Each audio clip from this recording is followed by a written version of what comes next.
ایک طرف، دوسری طرف اسلام کو دہشت گردی سے، آتنکواد سے اور نہ جانے کن کن چیزوں سے جوڑا جاتا ہے۔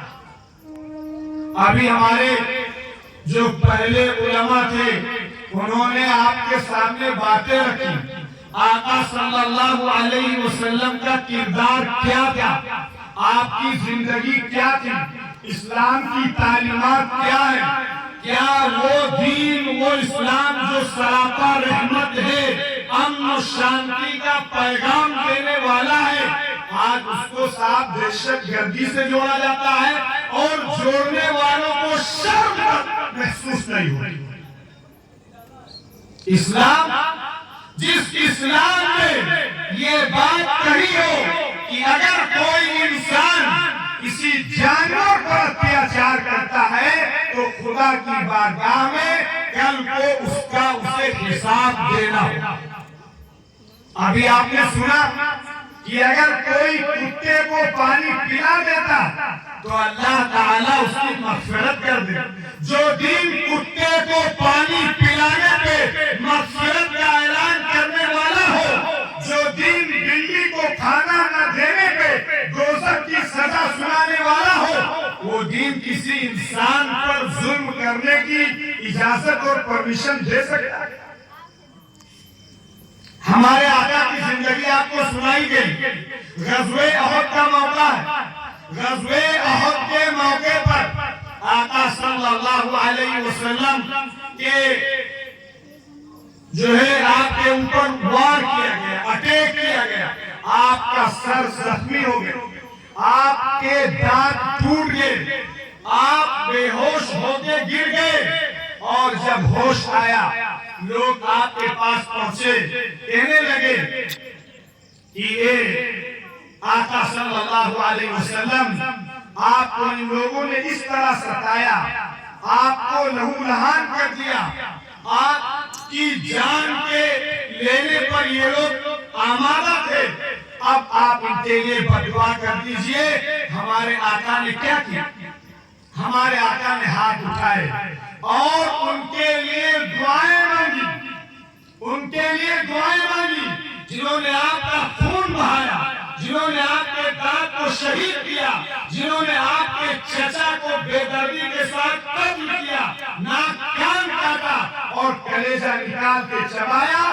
جب آپ سے کہا گیا کہ ان کے لیے دعا کر دیجئے، ان کی ہلاکت کے لیے بدعا کر دیجئے، ہمارے آقا تاجدار بدھا احمد مصطفیٰ محمد رسول اللہ صلی اللہ علیہ وسلم نے ان لوگوں کے لیے دعا مانگی کہ اللہ یہ ہماری قوم کے لوگ ہیں، اے اللہ یہ ہماری بستی کے لوگ ہیں، ہمارے شہر کے لوگ ہیں، اے اللہ یہ ہمارے مقام کو نہیں پہچانتے ہیں، ہمارے مرتبے کو نہیں پہچانتے ہیں، اس لیے انہوں نے ہمارے ساتھ بدسلوکی کی ہے۔ اور آپ نے فرمایا اللہم اغفر لقومی، اے اللہم اہدی قومی، اے اللہ میری قوم کی مغفرت کر دے، اے اللہ میری قوم کو صحیح راستہ دکھا دے، فَإِنَّهُمْ لَا يَعْلَمُونَ، اس لیے کہ یہ لوگ جانتے نہیں، اس لیے کہ یہ لوگ جانتے نہیں۔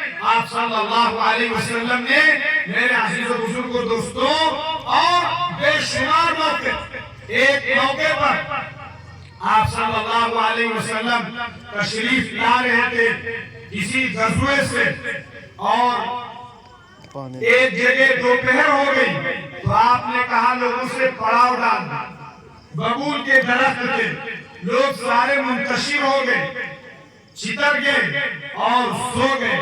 ہمارے آقا بھی سو گئے اور اپنی تلوار درخت سے لٹکا دی۔ ایک کافر آیا، ایک اسلام کو نہ ماننے والا آیا۔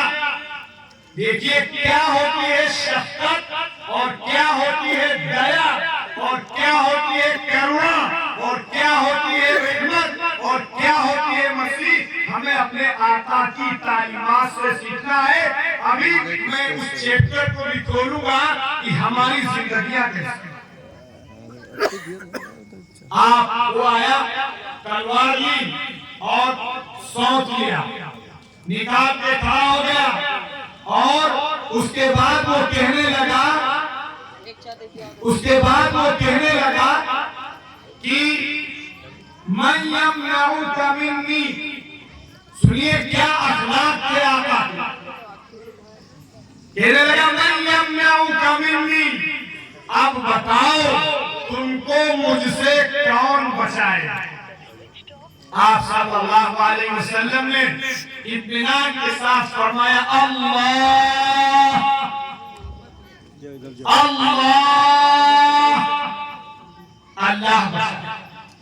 اتنا سننا تھا کہ اس مشرک کے ہاتھ سے تلوار گر گئی اور وہ تھر تھر تھر تھر کانپنے لگا۔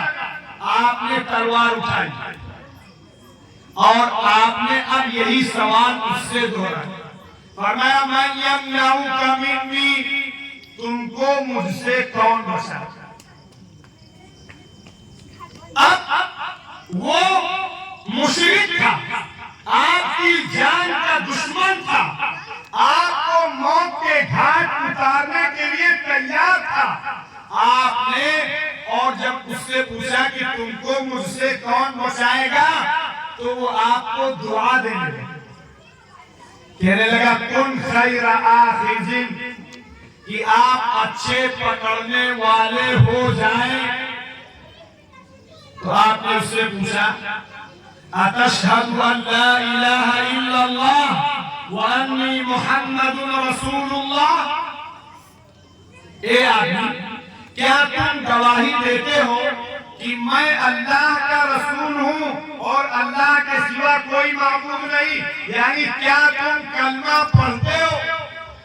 ہمارے ہندو بھائیوں کے، ہمارے برادران وطن کے دل و دماغ میں یہ بات بٹھائی جاتی ہے کہ اسلام کو صاف زبردستی گھسیٹ دیا جائے گا، اسلام پر مجبور کیا جائے گا اور اسلام پر بالکل جو ہے وہ سختی کے ساتھ اس کو کاربند کروایا جائے گا۔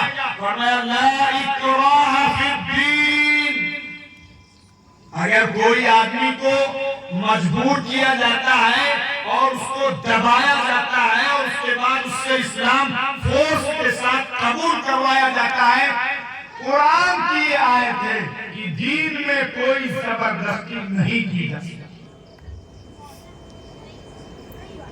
سنیے آپ اس کا ایکسپلینیشن مجھ سے سن رہے ہیں، اور وقت کے انتہائی کرپٹڈ اور گندے اور جنرلی طور پہ ایسے ہی لوگ جو میڈیا کے اینکرز اور میڈیا ہاؤس سے ریلیٹڈ لوگ ہیں، آپ ان کا ایکسپلینیشن سنیے۔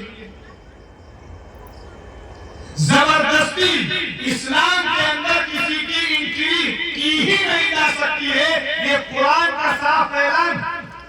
سمجھایا جائے گا، بتایا جائے گا، اخلاق دکھائے جائیں گے، مورالٹی دکھائی جائے گی، کنڈکٹ دکھایا جائے گا، اسلام کی حقانیت بتائی جائے گی، اسلام کی صداقت بتائی جائے گی، قرآن کی ورسز سمجھائی جائے گی، اور اس کے بعد اگر آپ سیٹسفائیڈ ہیں، آپ مطمئن ہیں، آپ کو سمجھتے ہیں کہ صاحب یہ حق اور سچ ہے، آپ قبول کیجئے۔ آپ کو نہیں سمجھ میں آتا ہے آپ ڈینائی کر دیجئے، کوئی زبردستی اسلام کے اندر نہیں۔